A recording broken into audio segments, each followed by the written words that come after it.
Our speaker this morning is Miss Fisher. Miss Fisher became part of the Hill community 7 years ago when she was hired as Hill's first ever Director of Community and Economic Development and the Executive Director of Hobart's Run Neighborhood District. Additionally, she is the instructor of entrepreneurship and social enterprise and one of the faculty advisors for the Pottstown Cares Student Leadership Committee. She loves being a mom to 4 daughters who are now between the ages of 18 and 26. She also enjoys launching startups, selling real estate, gardening, and cooking international food. Miss Fisher?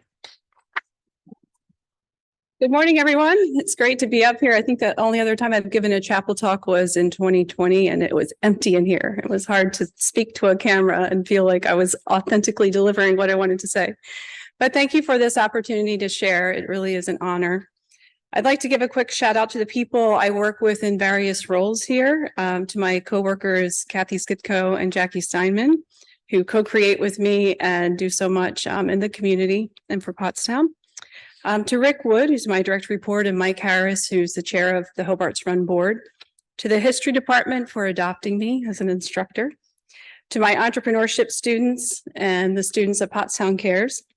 And to some of the less mentioned and recognized departments or teams here at the Hill School, and I'm not going to remember them all, but to our security, dining hall, transportation, facilities, and building and grounds teams, again, just to name a few, that make life on campus better each day.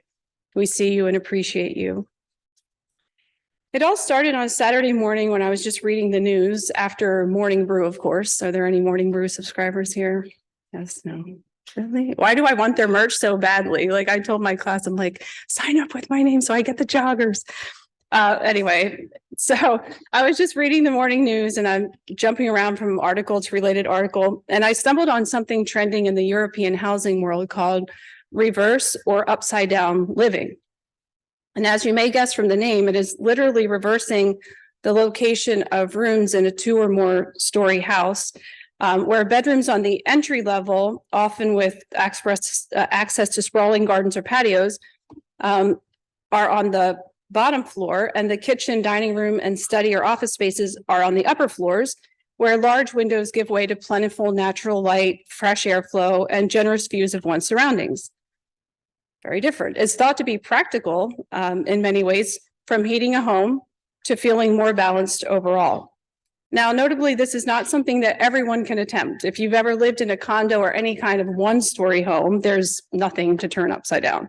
Still, it's an interesting concept and kind of odd. I mean, who wants to walk through someone's sleeping quarters to get upstairs?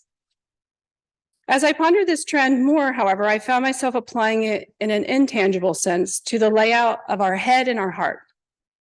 The head, the logical, put together, guarded part of us, is perhaps what we feel most comfortable sharing with others, like the typical first floor of a home. And the heart, the less guarded, warm, empathetic part of us, is often what we reserve for those we trust and know well. This is one reason I think why homes are often built with a powder room on the first floor so that guests can use that one and the restrooms on the second floor remain reserved for family.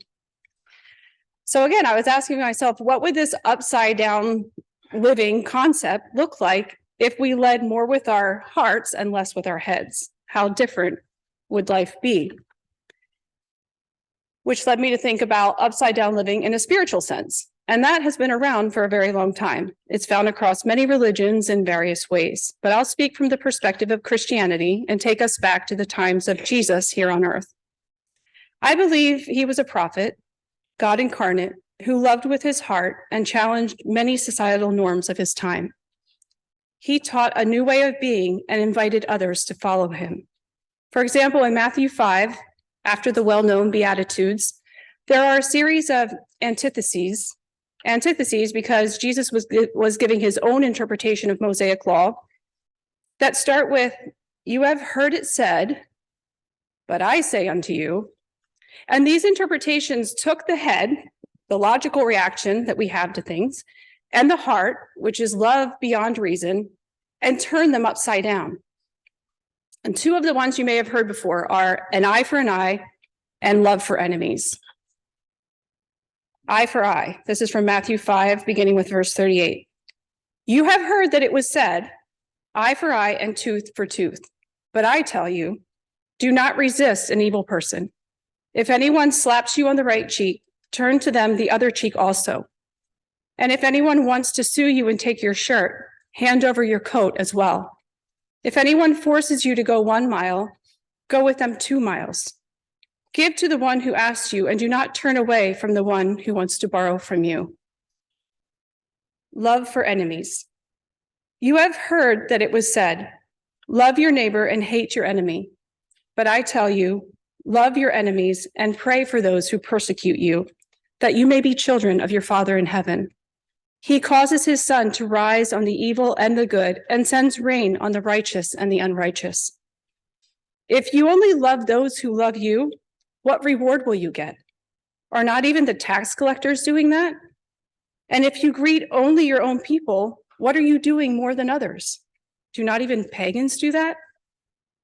It's like he was saying, your head wants you to get even with those who hurt you or to hate your enemy, but I'm telling you to live with your heart. And that reminded me of a book I've been reading, The Confidence Gap, by Dr. Russ Harris. In it, he highlights the difference between goals and values. Society tells us that in order to be happy, we have to achieve our goals. Get that great job, earn that money, get a good body, find that partner, have happy, healthy kids, get a big house, have a nice car, go on great vacations. Goal, goal, goal, goal.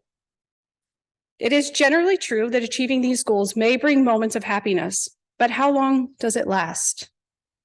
We find ourselves reaching for the next goal and the next goal, driven and striving for greater success, and tired. Dr. Harris says there is a radically different way to live your life, which is a life based on values. He likens the difference to 2 kids in the back of the car with their parents in the front on a road trip to Disneyland. The one kid is all about the goal of arriving. Are we there yet? Are we there yet? Are we there yet? I think we've all remembered doing that. Maybe not. I don't know. I did. The second kid is values focused. He or she has the same goal of getting there, but she is also aware of other things she values, like curiosity, adventure, having fun. So she's looking out of the window, playing road games like I Spy with my little eye, noticing the landscape, different types of cars and trucks, appreciating the journey on the way to her goal. Both kids get to Disneyland and have a great time, but the journey there was very different for them both. One was frustrating and the other rewarding. And we could continue playing out scenarios, but you get the idea. Curiosity, creativity, courage, persistence, freedom, faith, gratitude, these are values. When we lead with values, the journey is just as important as the goal. Values, it seems to me, flow from the heart, whereas goals tend to flow more from the head. So back to reverse living. How would life change if we led with our hearts? I think there would be more vulnerability, more openness, and freedom to be who we are. Lots of love, acceptance, and laughter. And yes, also sorrow at times, tears at times, pain at times, all of it life, all of it real. So I had to ask myself if I've been living more in my head or in my heart. And I think the past 10 years has been a lot in my head. It's been a time of building and rebuilding, of lots of goals and focus. But when I stopped to exhale and I jumped more into a heart flow, I realized how much values mean to me and how much I want to be remembered for living that way and how much I want them to drive what I do every day. So in closing, I've been at Hill for 7 years now, and I've seen a lot of heart here, which is part of what is so endearing about this community. But by prep school nature, Hill culture is pretty intensely goals driven too. And some of that's really good. But maybe it's time to try some upside down living and get out of our heads a bit, especially as we wrap up our MLK week, especially as we continue choosing diversity and inclusion as core values. So my challenge to us all in 2023 is to lead with your heart, live by your values, and love like there's no tomorrow. Thank you, and thank God it's Friday.